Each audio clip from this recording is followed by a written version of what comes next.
Michael J. Fox is a famed actor whose name immediately brings to mind respect for his famous performances and for how strong, funny, and graceful he has been while dealing with Parkinson's illness. Fox made news recently for a shocking and brutally honest revelation. There's someone he doesn't want to see at his burial. This is astonishing, given that he is 64 years old and has a legacy that speaks for itself. Who could it be, and why? Stay with us because this narrative is far more complicated than you might think. For more than 40 years, Michael Fox has made people laugh and feel things. There was something remarkable about him from the first time we saw him on TV as Alex P. Keaton in Family Ties. He wasn't simply another gorgeous face in Hollywood. He had good timing, charm, and that special characteristic that made you feel like you knew him personally, like he could be your friend, brother, or that fun guy from high school that everyone liked. Fox wasn't a star right away. He was born in Edmonton, Alberta, Canada on June 9th, 1961. He was just a child whose family was in the military and traveled about a lot. Because his father was a career soldier, the Fox family seldom lived in one place for very long. Michael lived in a number of different Canadian communities as a child, but he never really settled down and was always the new kid.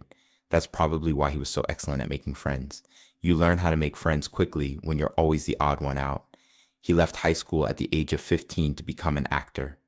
Take a moment to think about that. 15 years old, he was so sure about what he wanted to do with his life that he was willing to put everything on the line for it. His parents thought he was nuts. Of course, no parent wants their youngster to drop out of school to follow a dream that nearly never comes true. But Fox moved to Los Angeles with very little money and lived on handmade food and hope. He was so poor that he couldn't buy furniture. He slept on the floor on a mattress and used a phone book as a pillow. He did little parts, guest spots, and everything else he could obtain. For years, he barely made ends meet by going to auditions, getting rejected, and going to more auditions. Family Ties came out in 1982, and everything changed suddenly. Family Ties made Michael Fox famous, but Back to the Future made him famous forever. This is a bizarre fact. He almost didn't get the part. At first, the filmmakers chose Eric Stoltz to play Marty McFly, and they filmed for a few weeks before determining it wasn't working. They let Stoltz go and called Fox, who was also filming Family Ties at the time. Fox's scheduling got crazy. During the day, he would film Family Ties, and then at night, he would run over to the Back to the Future set and film all night. He was only getting 2 or 3 hours of sleep each night, and he was operating on adrenaline, youth, and the thrill of being in what he knew would be something exceptional. Back to the Future was the most popular movie of 1985 when it came out. Michael Fox wasn't just a TV star anymore. He was famous for being in movies. A true, honest-to-God movie star. The type of actor whose name alone may get people to see a movie. He was everywhere. Covers of magazines, discussion shows, and award shows. He went out with Nancy McCon, who was in the movie Facts of Life. He was young, good-looking, prosperous, and seemed to be able to do anything. This happened in the middle of the 1980s. If you were a teenage girl or male, you probably had a picture of Michael Fox on your wall. Teen Wolf and Back to the Future came out in the same summer, so Fox had 2 big movies in theaters at the same time. After it, he made The Secret of My Success, Light of Day, and Bright Lights. Big city. Fox was on a roll, and Hollywood couldn't get enough of him, even if not all of his movies were big hits. The sequels to Back to the Future that came out in 1989 and 1990 made him a star. Fox had shown at this point that he could do just about anything, including humor, drama, romance, and sci-fi. He could do a lot of different things, was dependable, and people adored him. He was loved by studios. Directors liked working with him. He had everything. But here's the thing about life. It doesn't care what you want to do. It doesn't matter if you're famous, affluent, or adored by millions. Things that are bad can happen to anyone at any time. Michael Fox was 29 years old in 1991. He married Tracy Pollan, whom he met on the set of Family Ties in 1988. They had just had their first child, a son called Sam. Fox's career was going well. The future seemed good. Then he saw something strange. His pinky finger on the left was twitching, a little tremor that is hard to see. He thought it was either stress or being tired. After all, he was always busy. But the twitching didn't stop. It grew worse. His hands began to shake. It was hard for him to control. He went to the doctor because he thought it was nothing serious, maybe just too much work or a pinched nerve. But after a series of tests, the doctor looked at him and stated, "You have Parkinson's disease." Parkinson's? An old person's disease? Something that happened to your grandparents, not to 29-year-old movie stars in the height of their careers. Fox didn't believe it at first. He got second, third, and fourth opinions, but every doctor said the same thing. He had young-onset Parkinson's disease, which is an uncommon kind that only affects persons under 50. It was progressive and couldn't be cured, and it would slowly take away his capacity to move. Fox's diagnosis drove him into a downward spiral. He began drinking a lot to attempt to numb the fear, rage, and sadness he felt about the life he believed he would have. He could have remained quiet about it forever and suffered in peace, but the stress of suppressing it was killing him. Fox didn't inform anyone outside of his close family about his diagnosis for 7 years. He kept working and appearing in movies and TV series, even though the tremors were getting harder and harder to control. He learned how to mask his symptoms. He would put his hand in his pocket or hold something if it was shaking. He would carefully plan when to take his medicine so that the tremors would be as small as possible while he was filming. He would change the way he acted by adding movements that hid the shaking. In some respects, it was the best acting job of his life to act like he was fine while he was breaking apart within. He played Mike Flitty, a fast-talking deputy mayor of New York City, on the TV show Spin City, which started in 1996. He had to be enthusiastic, physical, and quick for the part. It was tiring, and it was getting tougher to mask Parkinson's. His co-stars would sometimes see the vibrations between takes. Fox would just brush it off, make a joke, or change the subject.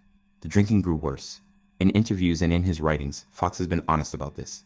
He was taking it to calm the shakes, ease the pain, and deal with the fact that his body was letting him down. He was able to do things. He never missed work or came to work inebriated, but he was destroying himself in private. His wife, Tracy Pollan, was there for him through it all. During this time, they had 3 additional kids.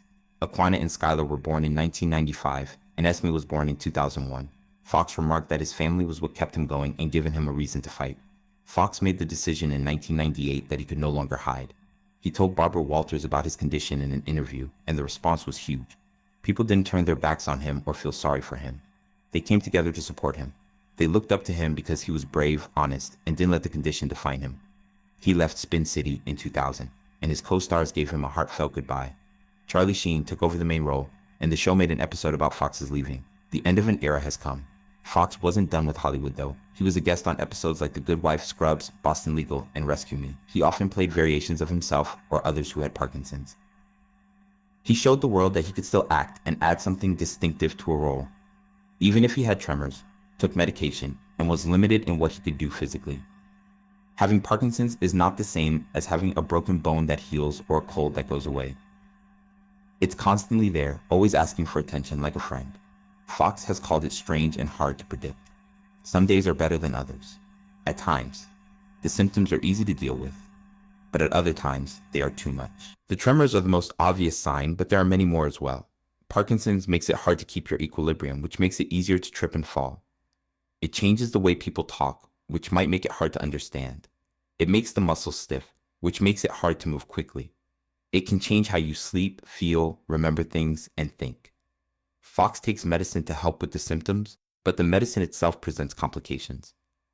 Levodopa, the main medicine used to treat Parkinson's, can create dyskinesia, which is when your body moves involuntarily and jerkily. This can be just as bad as the tremors. It's always a balancing act to find the appropriate dose and the perfect time to get the most good hours and the least negative hours. Fox has undergone many operations over the years, including one on his spine to remove a tumor that made it hard for him to walk for a while. He has shattered bones from falling. He has had to battle with infections, problems, and setbacks. He has fought his way back every time. He has also had to give up items he enjoys. He can't play the guitar anymore. His fingers won't work with him. It's hard for him to type. Buttoning a blouse, tying shoes, and cutting food are all simple actions that take focus and effort. But Fox hasn't let the illness take over his life. He still has a funny bone. He still thinks as clearly as ever. He still has his friends and family, and his mission to discover a cure for Parkinson's disease. One of the most important groups in the fight against Parkinson's disease is the Michael J. Fox Foundation for Parkinson's Research. It has given more than $1.5 billion to research since it was founded in 2000, making it the world's largest nonprofit funder of Parkinson's research. Fox put as much effort into his work as he did into performing. He spoke to Congress on getting more money for medical research, even for stem cell research, which is a hot topic. He used his fame to raise money and awareness for Parkinson's disease. The foundation has paid for research on a wide range of topics, including the genetic roots of Parkinson's disease, possible cures, and ways to improve the quality of life for people who have it. Fox is more than simply a front man for the group. He is also someone who knows the research, asks tough questions, and pushes for outcomes. He has published a number of novels about living with Parkinson's, such as Lucky Man, Always Looking Up, The Adventures of an Incurable Optimist. A funny thing happened on the way to the future, and no time like the future. An optimist thinks about death. The books are true, amusing, and sometimes sad. They give you a glimpse into what it's like to live with a long-term disease while still attempting to stay positive and funny. Fox has made many close friends in Hollywood throughout the course of his career. Some of these relationships have endured for decades, through the ups and downs of celebrity and the difficulties of his sickness. Christopher Lloyd, who starred with him in Back to the Future, became a lifetime buddy. Over the years, the two have gotten back together many times to celebrate anniversaries and raise money for good causes. Lloyd has talked about Fox's bravery and strength in a compelling way, and it's clear that they care about each other when they are together. Fox also stayed acquainted with a lot of his co-stars, like Meredith Baxter and Michael Gross, who played his TV parents. Everyone has talked about how much they learned from working with Fox and how competent and skilled he was even when he was a kid. From the show Spin City, Fox became very close to a number of cast members. They've said that Fox never complained about how he felt, never used it as an excuse, and always did his best at work, even when it was evident he was having a hard time. But friendships in Hollywood may be hard. A lot of the time, they're based on how close they are to each other. When you work together, you're close. But when the task is over, you fade apart. Fox has been through this, just like everyone else in the business. In show business, some friendships last and some go away. That's just how it is. In talks to promote his work and talk about his life with Parkinson's, Fox has been more frank about mortality and what he wants for his burial. Some people might think this is morbid, but for someone who has had a degenerative sickness for more than 30 years, thinking about the end isn't sad. It's useful. Fox has always had a dark sense of humor that helps people deal with hard times. And as usual, he's made jokes and rude comments about his own burial. Fox, in his usual funny way, says that he has thought about who he would like to be at his funeral, and even more amusingly, who he would like to stay home. He has made jokes about some Hollywood stars who may change a serious event into something else entirely. Johnny Depp was one name that came up in these funny talks, according to reports. Fox said that he doesn't have anything against Depp personally, but Fox has quipped that Depp's mercurial personality and penchant to be well Johnny Depp would transform a calm, solemn goodbye into a show. People recognize Depp for being strange, having a particular sense of style, and always bringing drama with him. Sometimes on purpose, sometimes not. Fox has joked that Depp would come up at his funeral dressed as Jack Sparrow or with a guitar to play music. Or he might do something to make the event about him instead of saying farewell to Fox. It's all said with love and fun, just how old friends may tease each other. But there is some truth to it. Fox wants his funeral to be simple, private, and not too dramatic. He doesn't want it to become into a media circus or a Hollywood movie. He wants things to be simple. Fox has also playfully brought up George Clooney. Clooney is charming and talented, but he tends to draw attention to himself wherever he goes. He has a natural charm, is smooth, and is suave, traits that make him a wonderful actor and a strong presence, but also traits that could change the ambiance of a funeral from the closeness Fox wants. Fox has said in jest that if Clooney came to his funeral, all the women attending would be looking at Clooney instead of thinking about Fox. The cameras would be on Clooney. People would talk about Clooney after that. It would be George Clooney's funeral instead of Michael J. Fox's. Once more, this is all expressed in a lighthearted way with no real malice. Fox and Clooney have met numerous times throughout the years, and they admire each other. Fox's funny point is that he wants his funeral to be a time for quiet thought and real feelings, not for people to talk about who came or what they wore. When Fox talks about his dying in a serious way, without the laughs, you can tell that he wants peace and simplicity. He has been in the public glare his whole adult life, coping with the demands of fame, the media's attention, and the expectations of admirers. He wants something unusual for his last goodbye. He has remarked that he would like to not wake up one day. That would be extremely great. He didn't want any drama, a terrible decline, or a long goodbye. He just wanted to go quietly, preferably while he was sleeping with his family around him. He doesn't want his funeral to be a big deal with a lot of people, like in Hollywood. Paparazzi outside and everyone acting sad for the cameras. He wants something tiny and personal. Close family and close friends. The people who actually knew him and loved him for who he was. Not just because he was famous. Fox has often made jokes about not wanting people to come to his funeral because they feel like they have to. He doesn't want people from the industry to come just because they think they should, because it would seem bad if they didn't, or because they want to be seen there. He wants individuals who really care and will really miss him. This makes sense. Fox has worked in a field for more than 40 years where looks are more important than reality, and where people are nice to your face but forget your identity as soon as you're no longer useful. He can tell the difference between pals in real life and friends in Hollywood. He only wants the actual ones at his burial. Fox has made jokes about the people he doesn't want at his funeral, but he has also made it plain who he does want there. course, his wife Tracy is at the top of the list. They've been married since 1988 and she's always been there for him. The diagnosis, the hard times, the bad times, and the recoveries.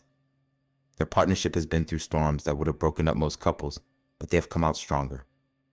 It's clear that his 4 kids are featured. Sam's first child, born in 1989, is a son. His twin daughters, Aquina and Skylar, were born in 1995. His youngest daughter, Esme, was born in 2001.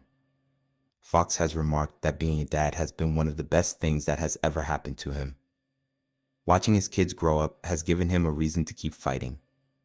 He wants the few close pals who have been there for him throughout the years. People who phone him merely to see how he's doing, come to see him without cameras or fuss, and treat him as Michael the person instead of Michael J.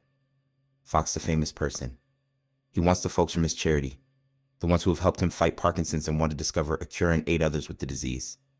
And most of all, he wants it to be peaceful. No crying or wailing, no over-the-top speeches of praise, and no fake grief. Just a quiet acknowledgement of a life lived, battles fought, and now finally rest. Michael J. Fox is still an inspiration as he hits what he calls the back nine of his life. He is making a new documentary about his life and the work of his foundation. He still makes public appearances from time to time, although not as often as he used to. He still pushes for more research and financing, and he thinks of his death and funeral, not with terror, but with a kind of practical acceptance. Death is not an enemy after 33 years of living with Parkinson's. It's only the end of a long trip, one he's traveled with more bravery than most of us will ever have to show.